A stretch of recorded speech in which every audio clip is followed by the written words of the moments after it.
गुरुग्राम समेत हरियाणा की तमाम बड़ी खबरों को देखने के लिए हमारे YouTube चैनल को सब्सक्राइब करें और बेल आइकन को जरूर दबाएं ताकि हर एक अपडेट आप तक पहुंचे सबसे पहले।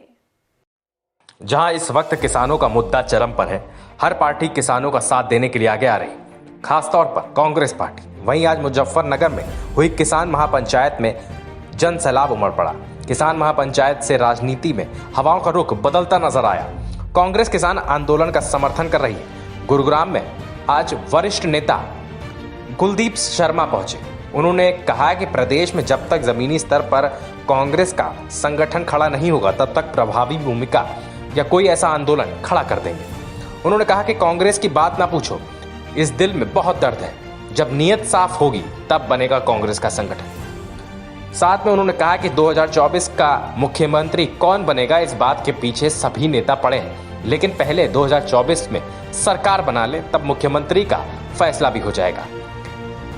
उन्होंने साथ में एनएलओ पार्टी को घेरते हुए कहा कि ये परिवार कौरवों और पांडवों की लड़ाई है और वह अपना राजनीतिक अस्तित्व खो चुकी है। इन्हीं सब मुद्दों पर वी न्यूज के संवाददाता आकाश खुराना ने कांग्रेस के वरिष्ठ नेता कुलदीप शर्मा से खास बातचीत की। आप भी सुनिए। इस वक्त मेरे साथ मौजूद हैं कांग्रेस के वरिष्ठ नेता, उन्हीं से जानते हैं। कुलदीप शर्मा मेरे साथ मौजूद हैं, उन्हीं से जानते हैं। सर, किसान आंदोलन चल रहा है, किस तरह देखते हैं? कल मुजफ्फरनगर में महापंचायत भी हुई, तो कितना फ़ायदा विपक्ष को उससे होता? देखिए, ये किसानों का आंदोलन गैर राजनीतिक है और यही कारण है कि कल इतना बड़ा इकट्ठ हुआ है। It should be an eye opener. लेकिन सरकार, मुझे नहीं लगता इससे कोई सबक सीखने वाली है। लेकिन उत्तर प्रदेश की राजनीति में बड़े प्रभावी और दूरगामी परिणाम ये लेकर आएगी। जहां भारतीय जनता पार्टी उत्तर प्रदेश की राजनीति में अगली सरकार बनाने का सपना संजोए बैठी है, उसका सुपड़ा साफ होगा। न केवल किसान आंदोलन, किसान किसी जाति का नहीं है, किसी एक जाति से संबंधित नहीं। किसान में सभी वर्ग हैं, सभी जातियां हैं, और ये जो नेतृत्व मंच पर उपस्थित है सभी का नेतृत्व, सभी का प्रतिनिधित्व करता है। तो इसका नुकसान राजनीतिक रूप में, जैसे आज भारतीय जनता पार्टी सत्ता की कुर्सी पर बैठकर घमंड में चूर है और उसको दिखाई वास्तविकता नहीं दे रही है। ये हमें भी नहीं दिखाई दी थी।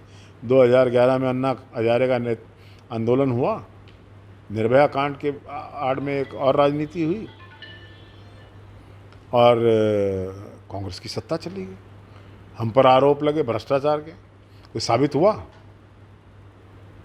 कोर्ट ने रूल किया है कि 2G स्पेक्ट्रम का कोई घोटाला हुआ ही नहीं, लेकिन सरकारें तो चली गई, कांग्रेस तो चली गई।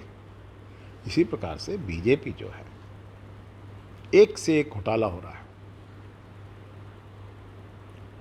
पेगासस में घोटाला है, राफेल में घोटाला है, देश की संपत्तियां बेची जा रही हैं। जिन संपत्तियों का निर्माण हमारे पूर्वजों द्वारा किया गया था, वो फॉर सेल है। ऐसी परिस्थितियां बनी। भ्रष्टाचार अपनी चरम सीमाओं, सब सीमाओं को लांघकर आगे निकल गया है। क्या बात है कि सरकार तालिबान से तो बात करना चाहती है, लेकिन अपने देश के अंदर सरहदों पर बैठे हुए, दिल्ली की सरहदों पर बैठे 1 साल से ऊपर हो गया, उन किसानों से बात नहीं करना चाहती। सर, करनाल में जिस तरीके से बस्तारा टोल प्लाजा पर लाठीचार्ज हुआ पुलिस के और किसानों के बीच में, और प्रदेश में पेपर लीक की घटनाएं बार बार सामने आ रही हैं, तो उसे किस तरह देखते हैं? जिस तरह पेपर लीक हो रहा है ना, इसी तरह भारतीय जनता पार्टी की सरकार है एक ऐसा घड़ा जिसमें छेद है और लीक हो रहा है। ये लीकेज नहीं है, ये हरियाणा के युवा के भविष्य के साथ बलात्कार है। हजारों लाखों रुपए में पेपर बिक रहे हैं, करोड़ों के सौदे हो रहे हैं, और सरकार करी ना पर्ची ना खर्ची। 28 पेपर लीक हो चुके हैं। हमने कहा सीबीआई इंक्वायरी कराओ, सरकार जमीनी स्तर पर कोई इंक्वायरी कराने के लिए तैयार नहीं है। कराएगा कौन इंक्वायरी? करवाइए रहे हैं, इनकी मर्जी से हो रहा है। प्रदेश के गृह मंत्री अनिल विज ने भी जो है कहा था सीबीआई जांच होनी चाहिए, लेकिन सरकार कह रही है नहीं होनी चाहिए। आपको पता है अनिल विज हरियाणा की विधानसभा में क्यों नहीं आए? क्यों उनको पीजीआई में प्रवास करना पड़ा? मैं मानता हूं कि बीमार हैं, लेकिन सेशन खत्म हुआ और कूद के निकला है। ये एक सोची समझी राजनीति थी, क्योंकि माननीय गृह मंत्री जी ने ये कहा था कि सीबीआई इंक्वायरी होगी और उसका सदन में जवाब मांगा गया, सदन में ये मांग उठेगी, इसलिए गृह मंत्री जी को गायब करके पीजीआई में बैठा था। ये राजनीति है। चौधरी ओम प्रकाश चौटाला रिहा हो चुके हैं, किस तरह देखते हैं हरियाणा की राजनीति पे कितना असर पड़ेगा? चौधरी ओम प्रकाश चौटाला रिहा हुए हैं, बड़े आदमी हैं, बड़े नेता हैं, हमारे से बहुत सीनियर हैं, तो उनको बधाई देता हूँ कि वो जेल से रिहा हो गए हैं। उन्होंने 10वीं का एग्ज़ाम पास किया, इस चीज़ की भी उनको बधाई दे रहा हूँ, बड़े अच्छे नंबरों से पास हुआ है। लेकिन राजनीति का इम्तिहान जब होगा उसमें इंडियन नेशनल लोकदल 0 आएगी। एक लास्ट है सर, कांग्रेस का पिछले 7 सालों से संगठन नहीं बन पाया, तो कितना नुकसान कांग्रेस पार्टी को जो है वो?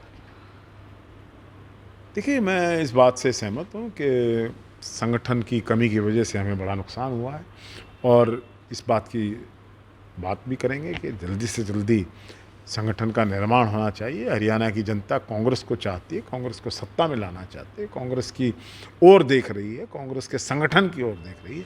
इसलिए केंद्रीय और प्रदेश नेतृत्व को इस बात को समझना पड़ा कि संगठन जल्दी से इसका निर्माण हो, इसकी संरचना हो, ताकि हम आगे बढ़ें। देखिए, ये थे मेरे साथ कांग्रेस के वरिष्ठ नेता कुलदीप शर्मा, जिनका कहना है कि कांग्रेस का संगठन जो है जल्द से जल्द बनना चाहिए, क्योंकि प्रदेश की जनता भी जो है कांग्रेस को चाहती है।